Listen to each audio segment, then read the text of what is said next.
खूब बजेबे डीजे बीजे मार धार होते कहीं जे भाई जेबे फायर के टार छौड़ी मोगी गोरे गोरे सेला फीकी चेबे जोरे छिए हम छौड़ा यसमार।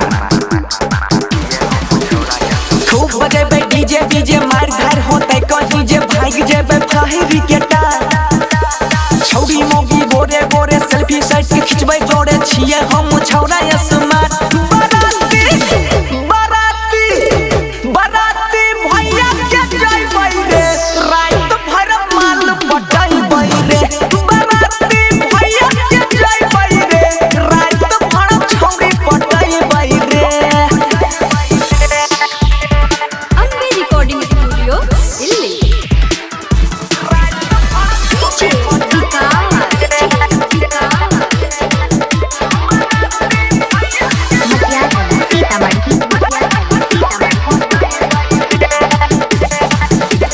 होते बारह माला फोड़बै पराका रे खुशी के माहौल छै धूम धड़ाका रे।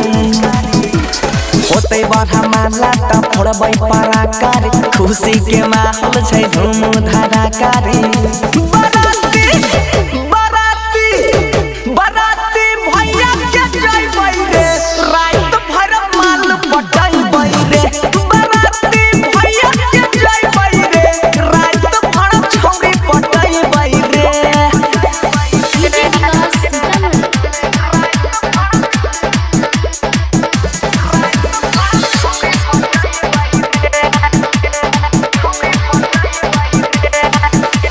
सोनुआ मनीष संग पीके रहबै टाइट रे साली के ढोरी पर बारबै लेजर लाइट रे।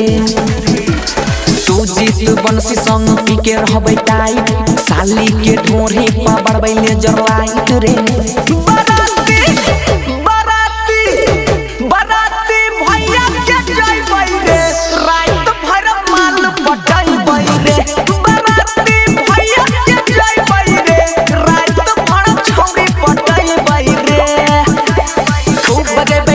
डीजे मार धार होते कहीं जे भाग जेबे फायर के टार छौड़ी मोगी गोरे गोरे सेल्फी साइड के खिंचबै जोड़े छिए हम छौड़ा यसमार।